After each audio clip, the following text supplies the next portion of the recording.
The nurse's rubber soles squeaked against the linoleum as she passed my room without stopping. I'd been calling for 20 minutes, my voice hoarse from shouting into the empty hallway of Sunset Manor. The fluorescent lights buzzed overhead, casting that sickly yellow glow across my threadbare blanket. My son David's words still echoed in my ears from 3 hours ago. "You'll rot in this place."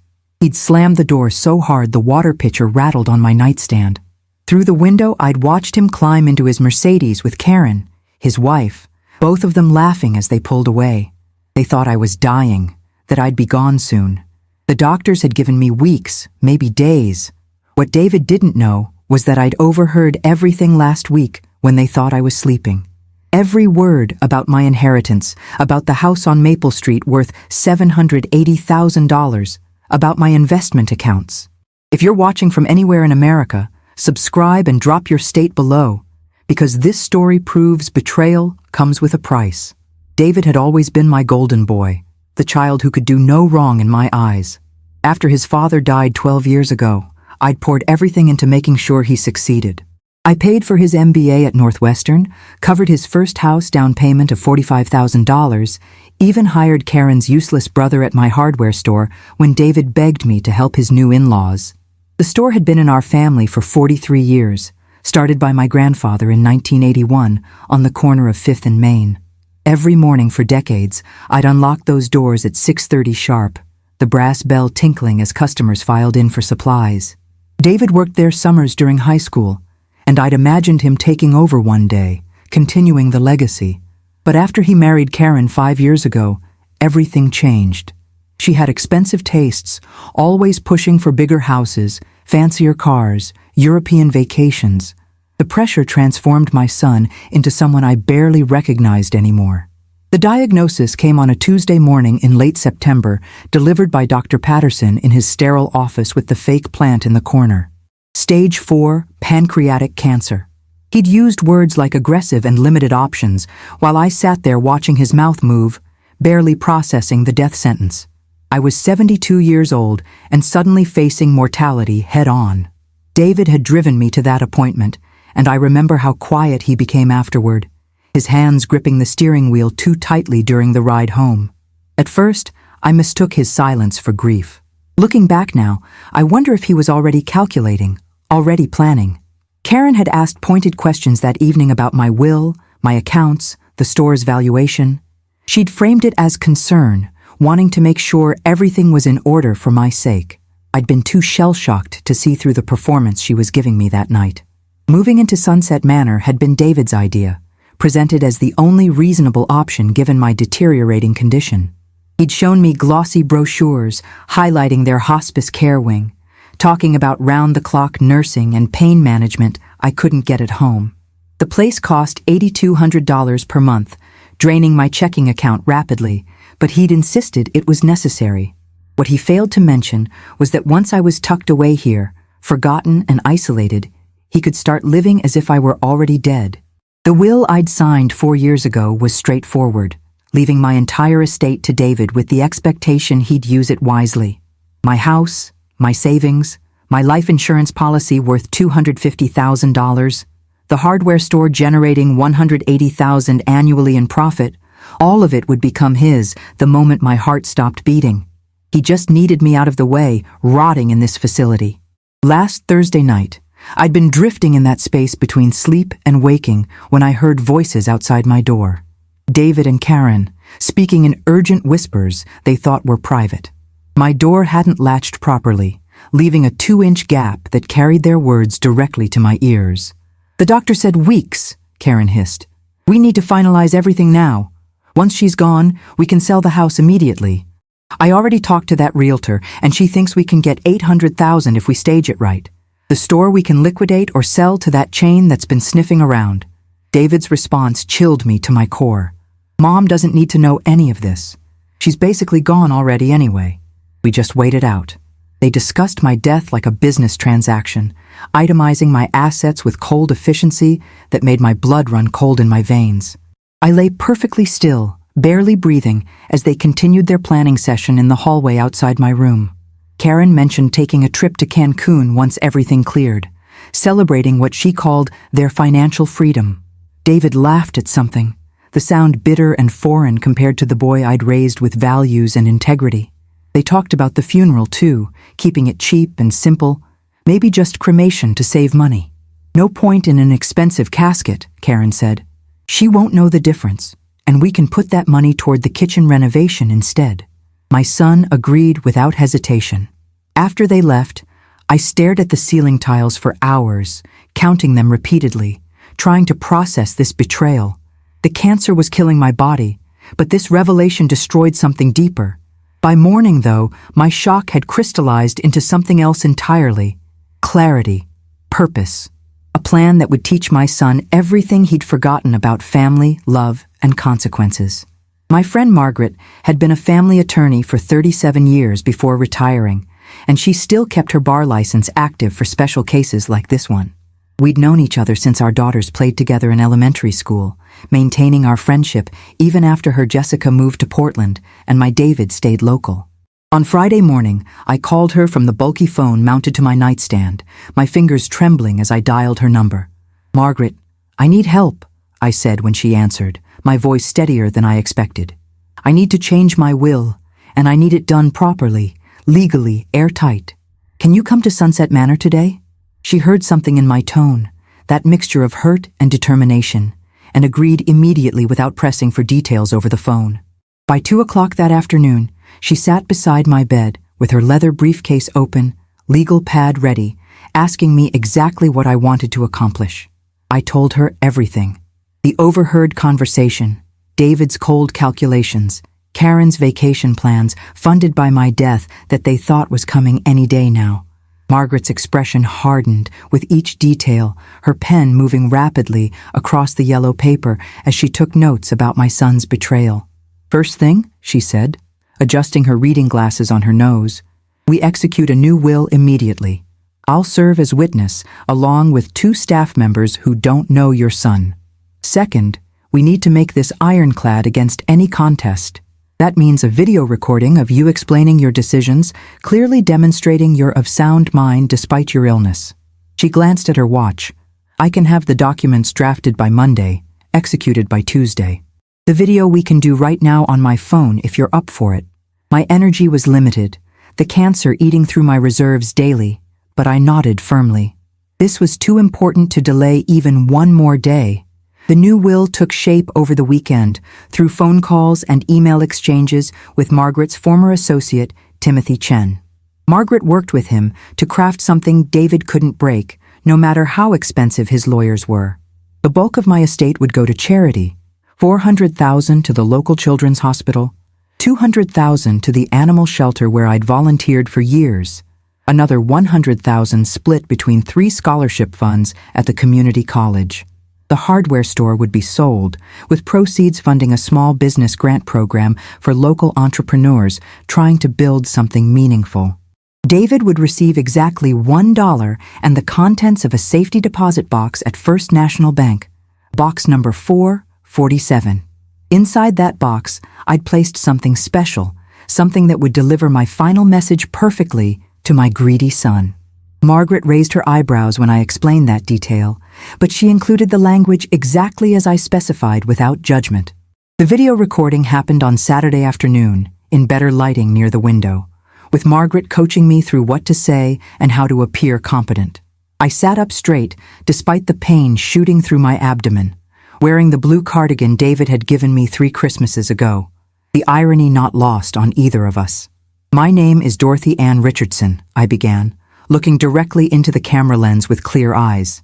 "I am 72 years old, a resident of Sunset Manor, and I am of completely sound mind despite my terminal diagnosis.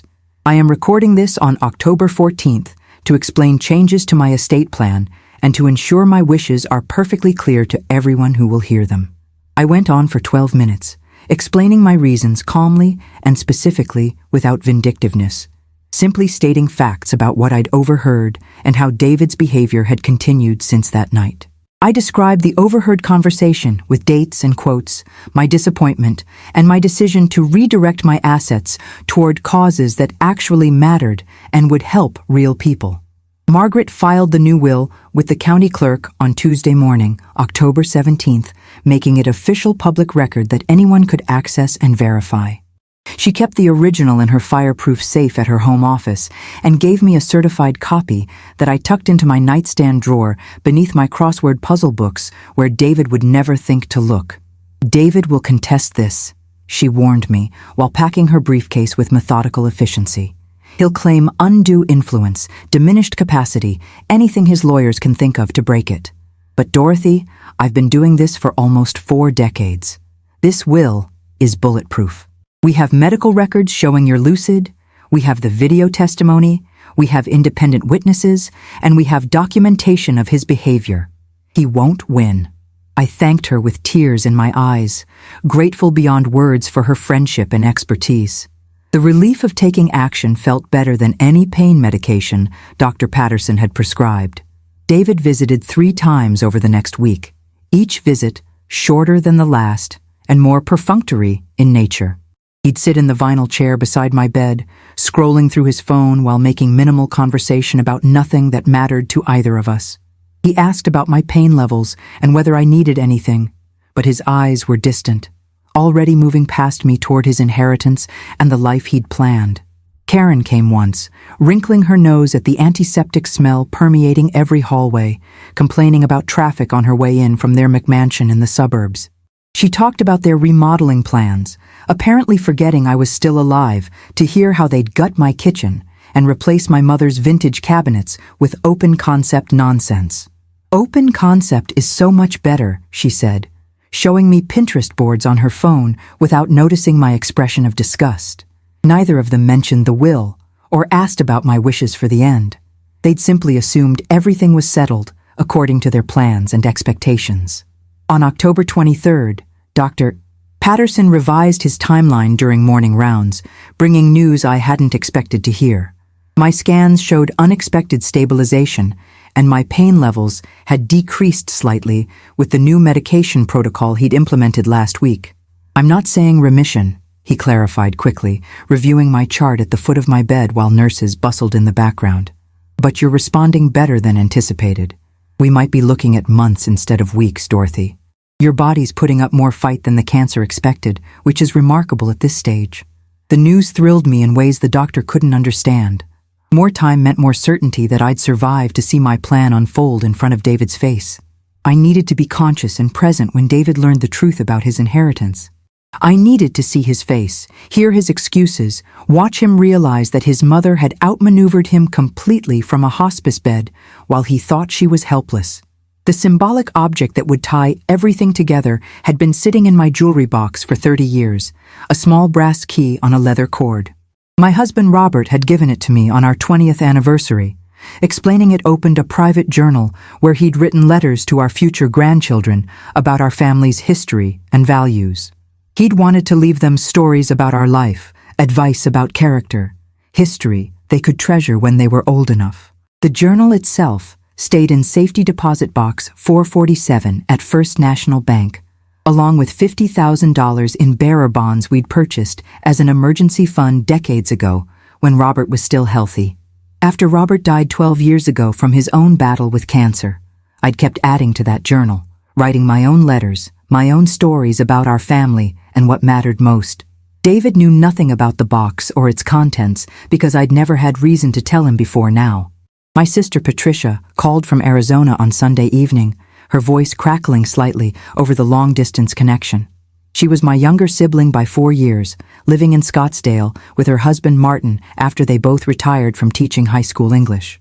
"How are you really doing?" she asked, cutting through my automatic fine response the way only sisters can. Patricia had always possessed an uncomfortable ability to detect my lies even over the phone. I told her everything, whispering into the receiver despite my closed door, describing David's betrayal and my countermeasures in detail. She listened without interrupting, then sighed deeply when I finished. "Dorothy, I'm so sorry. You deserved better from him than that mercenary attitude. But I'm glad you protected yourself and your legacy. That boy always had a selfish streak that Karen amplified into something monstrous. You did the right thing."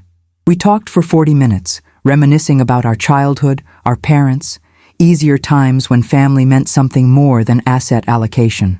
November arrived with that particular gray coldness that seeps into your bones and settles there. The trees outside my window had shed their leaves completely, leaving skeletal branches scratching against the glass during windstorms. My health continued its unpredictable pattern, some days leaving me bedridden, and others allowing short walks down the corridor with my walker for exercise. David's visits decreased to once weekly, usually on Sunday afternoons, staying exactly 20 minutes before inventing an excuse to leave for something more important. During his November 5th visit, he mentioned casually that he and Karen had put an offer on a vacation condo in Florida, pending some financial matters clearing up soon. The implication was clear and disgusting. He was already spending my money in his mind, making plans funded by my anticipated death. I smiled and nodded, playing the docile dying mother, while inside I counted down the days until his world exploded spectacularly in his smug, entitled face. The nurses at Sunset Manor had become my unexpected allies, particularly a young woman named Jasmine who worked the evening shift. She'd emigrated from Jamaica 5 years ago, studying for her RN degree while working full-time and raising her 6-year-old daughter Emma alone. We'd bonded over crossword puzzles and her stories about Emma's first-grade adventures and mischief. Jasmine noticed things other staff missed, like how David never touched me during visits, how Karen stayed in the hallway checking her manicure rather than entering my room. "Your son seems distracted," she observed one evening while checking my vitals with practiced efficiency. "My mother always says you can tell everything about a person by how they treat their elders when nobody's watching." I didn't elaborate on what I knew, but her validation meant more than she realized. Jasmine brought me extra blankets without being asked, smuggled in decent coffee that actually tasted like coffee, and always had time to listen to my stories. On November 12th, I asked Jasmine if she'd be willing to serve as a witness when the time came for my plan to unfold. I didn't explain all the details, just said I might need someone trustworthy to observe certain events and potentially provide testimony later if David contested the will. Her dark eyes studied me carefully before she nodded slowly. "Miss Dorothy, I don't know exactly what you're planning, but I've seen enough in this place to know when someone's being taken advantage of by their own family. Whatever you need, if it's legal and right, I'm in completely." We shook hands on it, her grip warm and firm against my papery skin. Having her in my corner provided comfort I hadn't expected to find in this depressing facility. She reminded me that good people still existed, that David's cruelty wasn't universal or inevitable. Her daughter Emma even made me a get well card, decorated with rainbow stickers and misspelled encouragement that made me cry. Thanksgiving approached with the usual institutional indifference that pervaded every holiday at Sunset Manor. The facility planned a communal dinner in the cafeteria for residents without family, featuring dry turkey and instant mashed potatoes that nobody would enjoy. David called on Tuesday to inform me he and Karen were spending the holiday with her parents in Columbus, so he wouldn't be able to visit me on Thursday. "But we'll see you the following weekend," he added, his tone suggesting he was doing me a tremendous favor by showing up at all. "Maybe bring you some leftovers if Mom packs extras." I thanked him politely, playing my role as the grateful dying mother one more time. After hanging up, I stared at the phone for a long moment, marveling at how thoroughly I'd failed at raising him with empathy. Where had his compassion gone? His basic human decency? Karen had certainly contributed to his decline. But ultimately, these were his choices, his decisions, his failures as a son, and as a human being. Patricia surprised me by flying in for Thanksgiving, arriving Wednesday evening with an overnight bag and fierce determination written all over her face. "Martin's with the kids in Seattle," she explained, settling into my room like she owned it. "I'm spending the holiday with my sister, and anyone who objects can fight me about it." We spent Thursday together, skipping the institutional meal in favor of takeout Chinese food she smuggled in from Golden Dragon downtown. We ate lo mein straight from the containers, laughing about old memories and carefully planning the next phase of my strategy. Patricia met Jasmine during evening rounds and immediately understood why I trusted her. "You've got good instincts," my sister whispered after Jasmine left to continue her rounds. "That girl's solid as they come." Having Patricia there reminded me I wasn't completely alone, that family could still mean something beautiful when people chose love over greed. We spent the evening refining details, preparing for the confrontation that would come when David finally learned the truth about his vanished inheritance. Margaret called on December 2nd with news that made my blood boil all over again. "Dorothy, I've been monitoring the county records like we discussed, and David filed paperwork last week to be appointed as your power of attorney. He's claiming you're incompetent to handle your affairs due to your illness and diminished mental capacity." Her voice was tight with controlled anger that matched my own fury. "He doesn't know about the new will yet, and he's trying to position himself to control everything while you're still alive. We need to block this immediately before he gets any legal traction."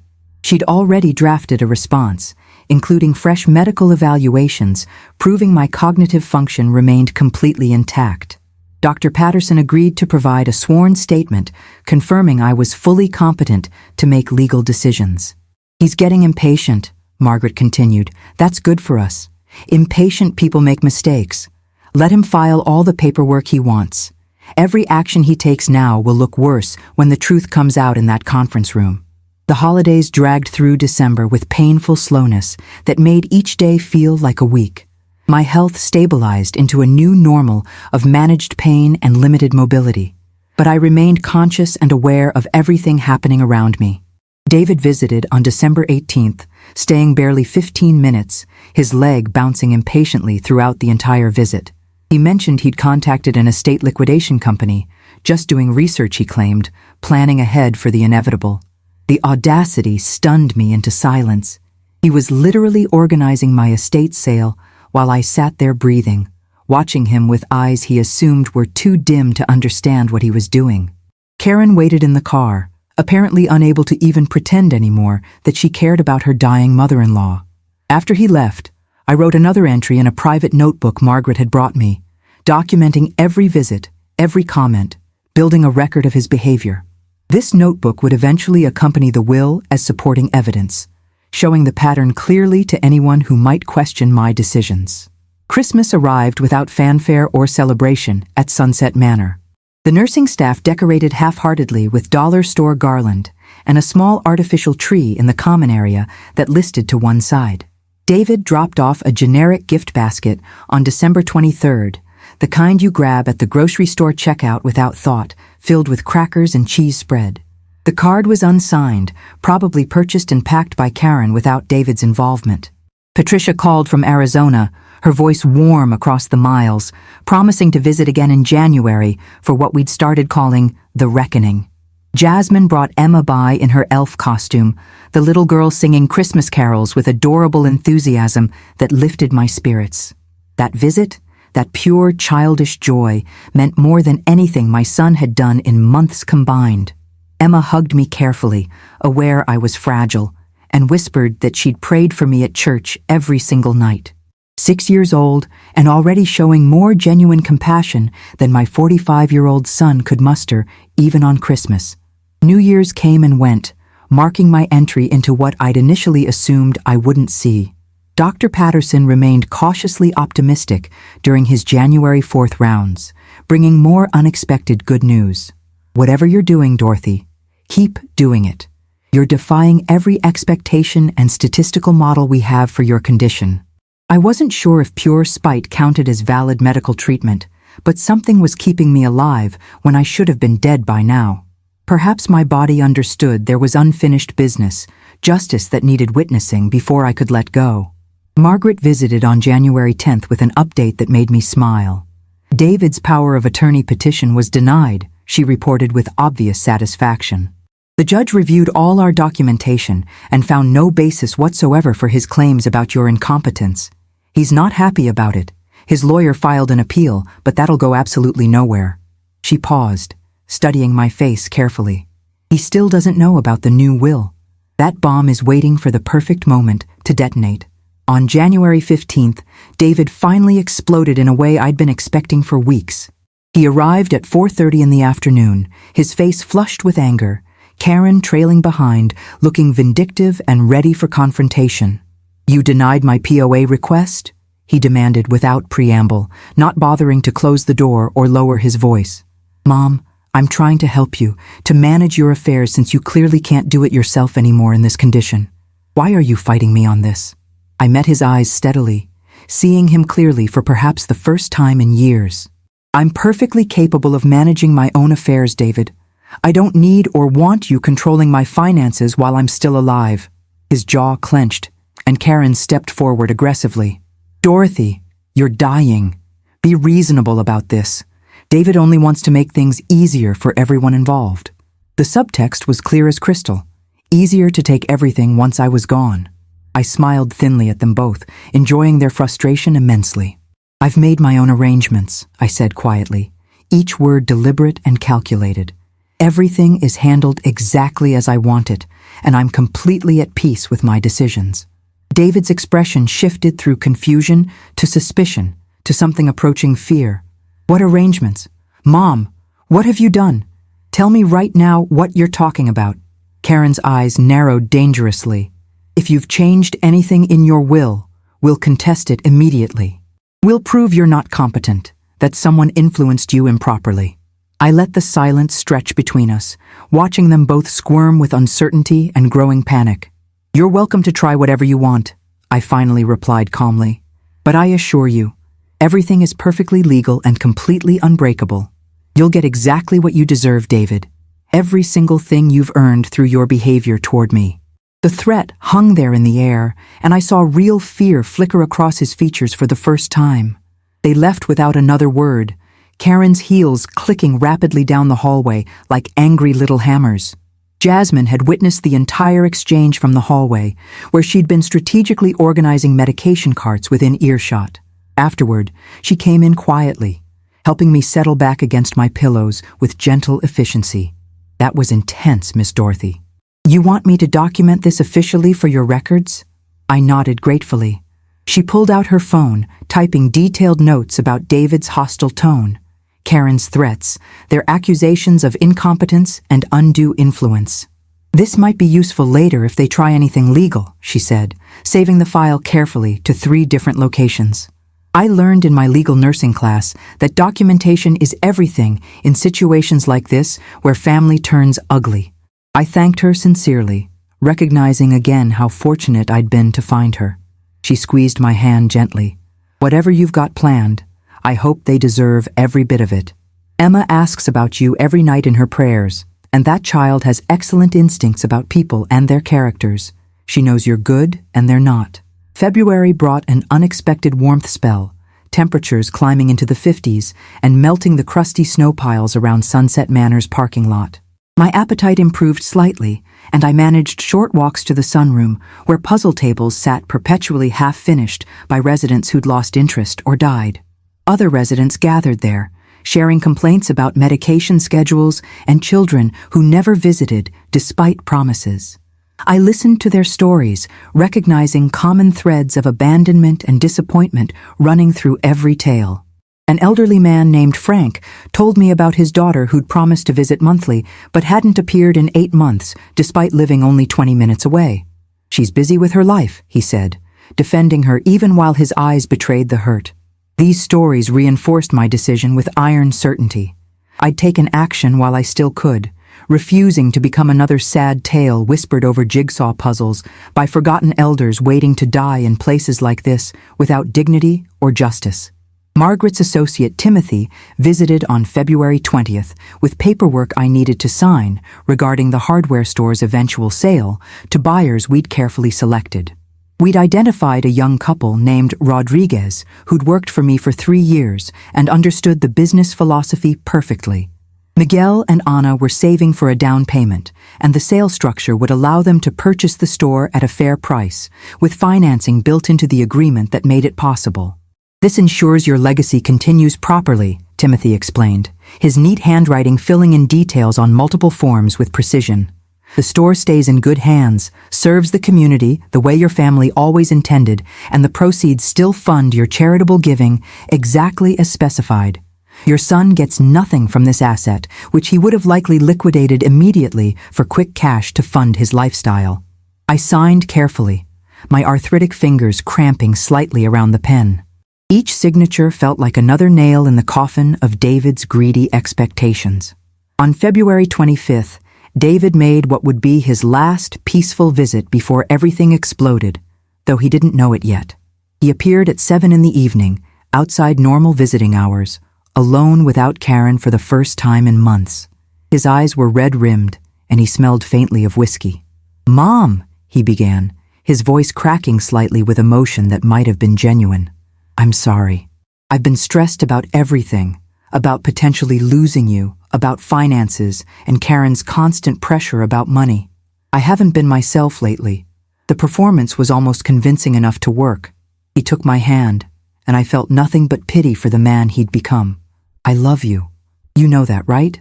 Everything I've done has been trying to prepare for when you're gone, trying to handle things so you don't have to worry about details." Lies flowed smoothly, practiced and polished. I let him finish his entire speech without interruption, giving him enough rope to hang himself with later. "David," I said when he finally stopped talking, "do you remember when you were 8 years old and you broke Mrs. Henderson's window with a baseball?" He blinked at the apparent non sequitur, confused about where this was going. "You came home terrified, crying, absolutely sure you'd be in terrible trouble. Your father and I helped you make a plan to make it right. You apologized to Mrs. Henderson, offered to pay for the repair from your allowance, and you did yard work for her all summer to make up for the damage and inconvenience.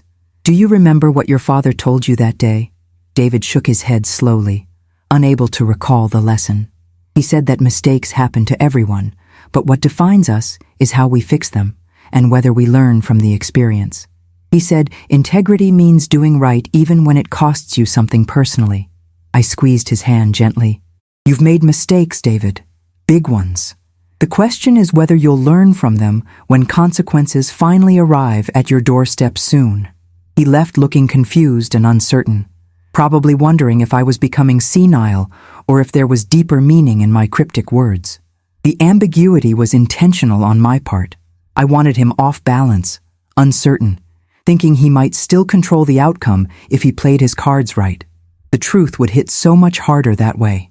After he departed, I sat in the darkness of my room, listening to the familiar nighttime sounds of Sunset Manor, distant televisions, occasional coughs, the elevator's mechanical hum. My chest ached, not from cancer but from the weight of maternal disappointment that pressed down on me. I'd given David every advantage, every opportunity to become a good man like his father. He'd chosen differently, chosen greed and entitlement. My job now was simply to ensure consequences matched actions, that justice, however delayed, eventually arrived. The brass key hung heavy around my neck, a promise waiting to be fulfilled in exactly 2 weeks when Margaret triggered the reckoning.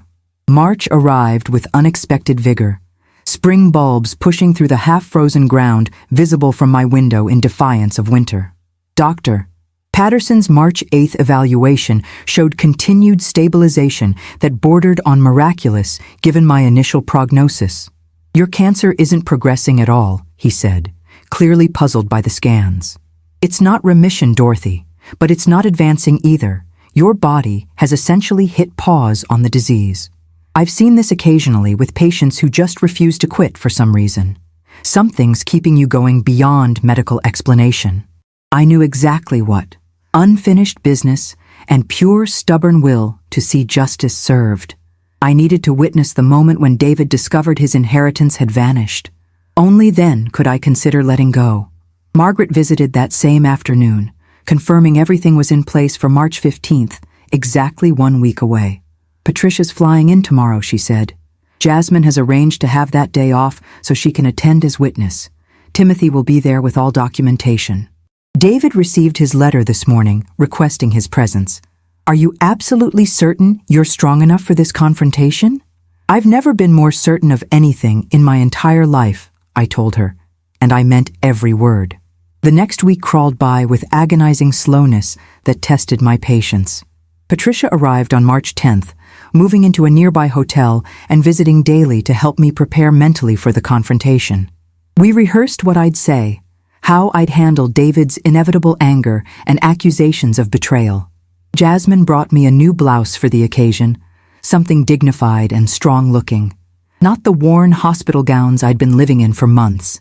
"You need to look powerful," she insisted, helping me try it on carefully. "You're not a helpless victim. You're a warrior taking back control of your life and your legacy." Emma came by on March 14th, the evening before the confrontation, bringing me a good luck card she'd made herself with crayons and glitter. "My mom says you're doing something really brave tomorrow," she whispered, hugging me carefully so she wouldn't hurt me. "I'll pray extra hard for you tonight and tomorrow." That child's faith sustained me through a restless night. March 15th dawned clear and cold, temperature hovering around 40 degrees with brilliant sunshine streaming through my window. Margaret arrived at 8:30 with a wheelchair, despite my protests that I could walk with my walker and didn't need help. "Save your strength," she insisted firmly. "You'll need every bit of it for what's coming in the next few hours." The drive to her office took 20 minutes, Patricia following in her rental car, Jasmine meeting us there after dropping Emma at school with a neighbor. Margaret's conference room had been set up deliberately like a courtroom, with chairs arranged in a semicircle facing a single chair where David would sit alone. Timothy had his laptop ready to play my video testimony if needed for proof. Documents sat in neat stacks on the table, each one representing another aspect of David's shattered expectations. I took my place in the center position, feeling stronger than I had in months, despite my illness. This was my day, my moment, my justice finally arriving after months of careful planning and patience.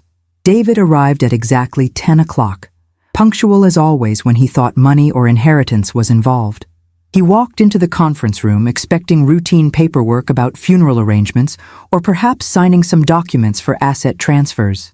Then he saw the setup, me sitting in the central position of power with Margaret on one side and Patricia on the other, Jasmine and Timothy flanking us like a jury, all of us watching him with varying degrees of judgment on our faces. His confident smile faltered immediately. "Mom, what's going on here? I thought this was about estate paperwork and planning." Margaret gestured to the empty chair positioned in front of all of us. "Sit down, David. We need to discuss significant changes to your mother's will and the disposition of her estate."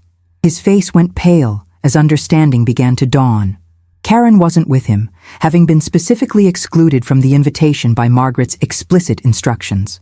This reckoning was for David alone, and I wanted his full attention without her poisonous influence whispering in his ear about lawyers and contests.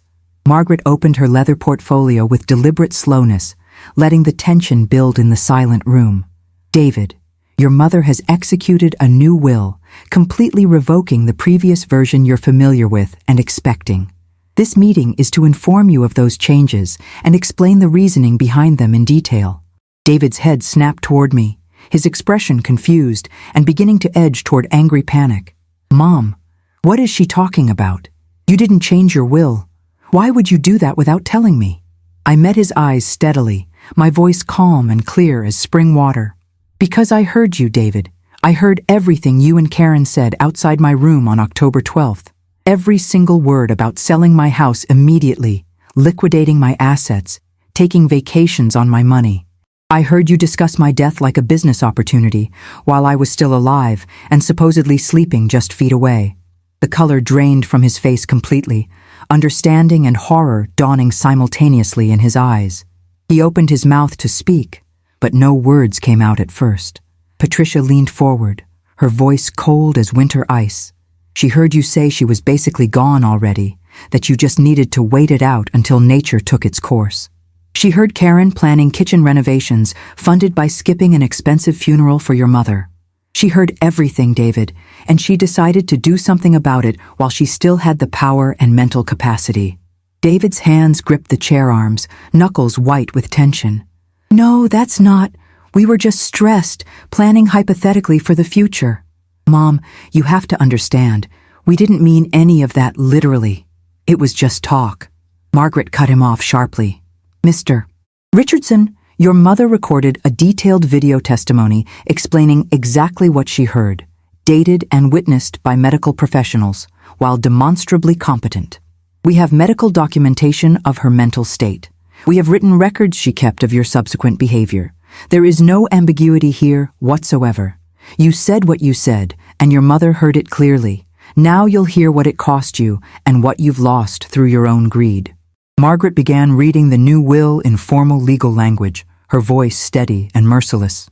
With each bequest to charity, each gift to causes Dorothy had supported, David's expression crumbled further into disbelief and horror. 400,000 to the children's hospital, 200,000 to the animal shelter, 100,000 split between scholarship funds. The hardware store sold to the Rodriguez family with proceeds funding small business grants. The house donated to Habitat for Humanity. His inheritance, $1 and the contents of safety deposit box 447. By the time Margaret finished reading, David was shaking visibly, tears streaming down his face unchecked. "You can't do this," he whispered, his voice breaking with desperation. "That's my inheritance. I'm your son. You can't just give everything away like this." I leaned forward, my voice quiet but fierce with righteous anger. "I can, and I did. You treated me like I was already dead, David. You saw me as an obstacle, a bank account with an expiration date. Well, I'm not dead. I'm sitting right here, watching you learn what betrayal costs when it's your own mother you betrayed." David fell to his knees, literally collapsing from his chair onto the floor in front of me in complete emotional breakdown. "Mom, please. I'm so sorry. I'm so incredibly sorry.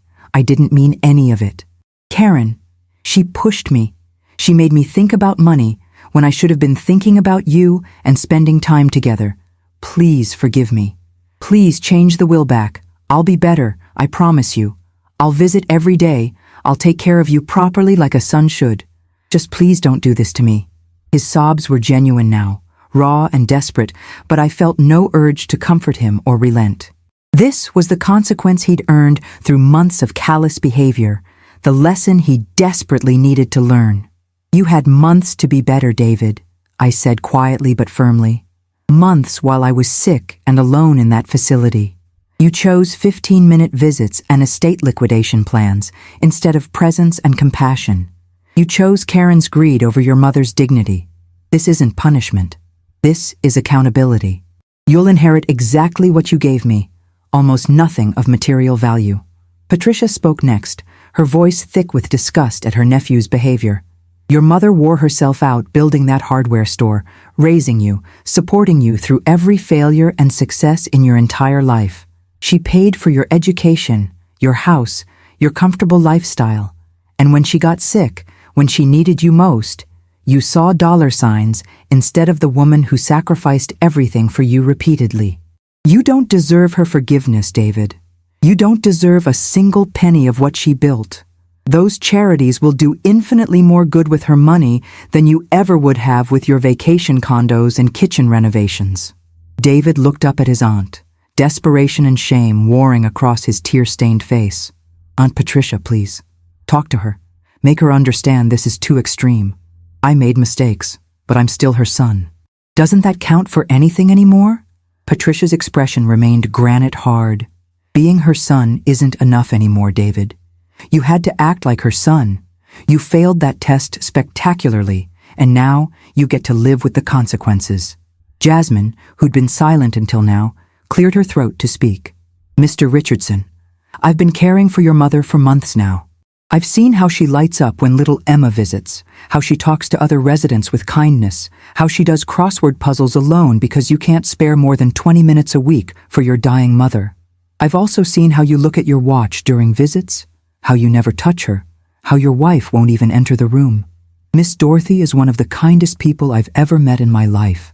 She didn't deserve what you did to her. These charities, these causes she's supporting, they'll help hundreds of people who actually need help and will appreciate it.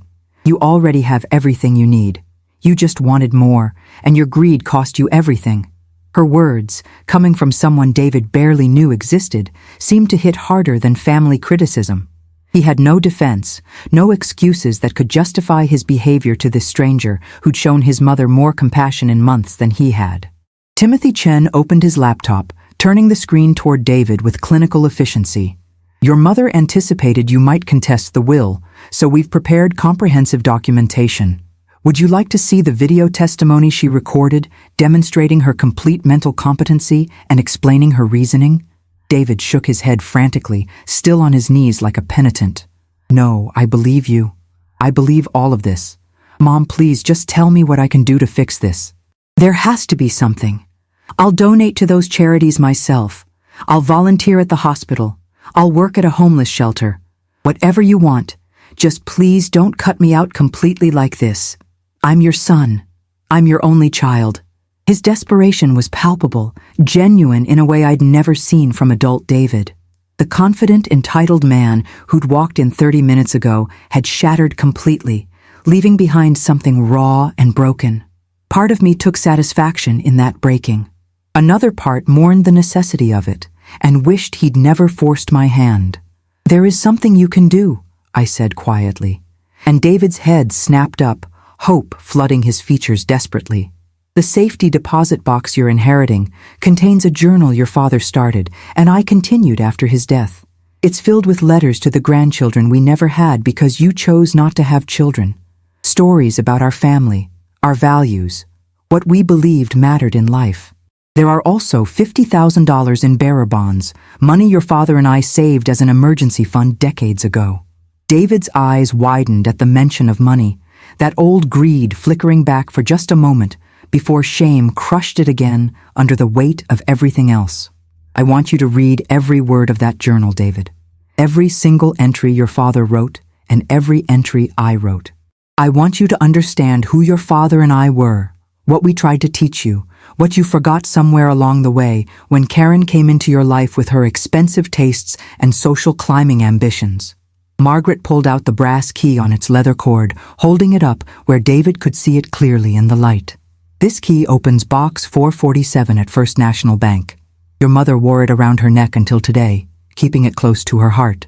The journal and bonds are yours, David, but only if you fulfill one specific condition she set." She paused dramatically, making sure he was listening carefully. "You must read the entire journal before you cash those bonds or use that money for anything. Every page, every entry, every word, and when you're done reading it all, you must write your mother a letter explaining what you learned and how you plan to change your life going forward. If you can do that, if you can prove you've actually absorbed the lessons your parents tried to teach you throughout your life, then the $50,000 is yours to use as you see fit. Use it wisely. Use it selfishly. That choice will be yours alone. But you must read the journal first and write that letter. Your mother will know if you skip it. She always knows. Do you agree to these terms, David?" "Say it out loud for the recording," Margaret instructed. "I agree," David gasped, his voice hoarse from crying and desperation. "I'll read every word. I'll write the letter. I'll do whatever Mom wants. Please, just give me a chance to prove I can change, that I'm not just the greedy monster you all think I am right now." Margaret handed him the key, and he clutched it like a lifeline, the brass warm from her hand. I watched him cradle it against his chest, and for a moment I saw the 8-year-old boy who'd broken Mrs. Henderson's window, terrified of consequences but willing to make amends and do the right thing. That boy was still in there somewhere, buried under years of entitlement and Karen's corrupting influence. Whether he could find that boy again, whether he could resurrect the decent human being he'd once been, remained to be seen. I'd given him the tools. The rest was entirely up to him. But at least now he understood that actions have consequences, that betrayal carries real costs, that his mother wasn't a helpless victim. The meeting continued for another hour as Timothy explained the legal details methodically. Probate timeline, asset distribution schedule, David's right to contest, and why such a contest would fail expensively and publicly. Margaret presented copies of all documentation, including my video testimony, medical evaluations, and the notebook where I'd recorded David's behavior over the past months with dates and details.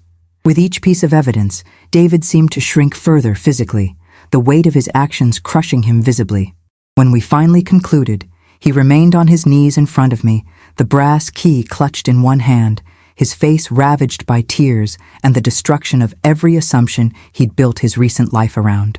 "Mom," he whispered, "I know I don't deserve it, but can you forgive me? Ever? Is there any way back from this?" I reached out and touched his cheek, feeling the stubble and wetness of his tears. "Forgiveness isn't a light switch, David. It's a process that takes time. Read the journal. Learn the lessons. Become someone worthy of forgiveness. Then we'll talk about what's possible between us. Patricia helped me back into the wheelchair, while David remained kneeling on the floor, seeming unable to move or process everything. Jasmine squeezed my hand as we prepared to leave the conference room. You did it, Miss Dorothy. You stood up for yourself. You showed him that love has limits, that even mothers can only take so much betrayal before they have to protect themselves and their legacy. I nodded, exhausted but satisfied deep in my soul. The confrontation had drained every bit of energy I had, but it had been worth it. David had learned a lesson he'd never forget for the rest of his life. Whether he'd truly change remained to be seen, but at least he now understood that his actions had consequences, that his mother wasn't a doormat to be walked over on his path to financial comfort funded by her death. As we wheeled toward the exit, I glanced back once. David was still on his knees, the key in his hands, staring at nothing with an expression of complete devastation and dawning understanding. Over the following weeks, something unexpected happened that none of us had fully anticipated. David actually changed. He read the journal religiously, visited me 3 times per week, and brought questions about family history and values.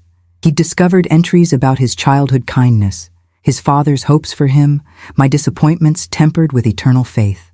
He started volunteering at the Children's Hospital on Saturdays. He helped the Rodriguez family with business advice. He filed for divorce from Karen, who'd immediately left him when she learned about the will. Most importantly, he was present during visits in a way he hadn't been in years, actually talking to me, listening, caring. One afternoon in April, he brought me the letter I'd required. It was 5 pages, handwritten, detailing everything he'd learned about integrity, service, and what actually matters. It ended. I can't undo the hurt I caused you, but I can promise to live differently going forward. I can promise to honor Dad's memory and your example. I can promise to make you proud, not through wealth, but through character. That's what you always wanted. That's what I'm finally ready to give. The brass key had unlocked more than a safety deposit box. It had unlocked something in David's heart that greed had locked away. By May, my health had improved remarkably, stabilizing in ways that baffled Dr. Patterson but made perfect sense to me. I'd survived to witness justice, to see genuine transformation, to know my legacy was protected. David used the $50,000 not for himself, but to make donations to each charity in my will and start a nonprofit honoring his father's name. When I asked why he'd given away his inheritance, he said simply, "Dad's journal taught me that real wealth is measured in impact, not income. I don't need that money, but those organizations can change lives with it." Karen was gone, remarried to someone wealthier within months. David seemed relieved rather than devastated, free from her constant pressure to accumulate more. He'd found someone new, a teacher named Sarah who shared his values and brought out his best self. On a warm June afternoon, David brought Sarah to meet me. She was nothing like Karen, modest, kind, genuinely interested in my stories. "David's told me about his journey these past months," she said, holding his hand with obvious affection. "About the mistakes he made and how you held him accountable. That takes incredible strength, Mrs. Richardson, both from you for enforcing consequences and from David for actually learning from them instead of just getting bitter. A lot of people would have blamed you. David chose growth instead, and that's the man I'm getting to know. I'm grateful for what you taught him." I looked at my son, really looked at him, and saw someone I recognized finally. The boy who'd done yard work all summer to make amends for a broken window had returned, older and wiser, but fundamentally decent again. "You did good," I told him. "You took the hard road when you could have stayed bitter. Your father would be proud. I'm proud." David proposed to Sarah in July, and they wanted a small wedding in September. "You have to be there, Mom," he insisted. "You taught me what real love looks like, what partnership based on values means. Sarah and I wouldn't exist without the lessons you forced me to learn through that devastating wake-up call. Please stay healthy enough to be there and see us start our marriage the right way." I promised I'd do my best. My health continued defying medical expectations. The cancer stable, my body apparently deciding it wasn't finished living yet.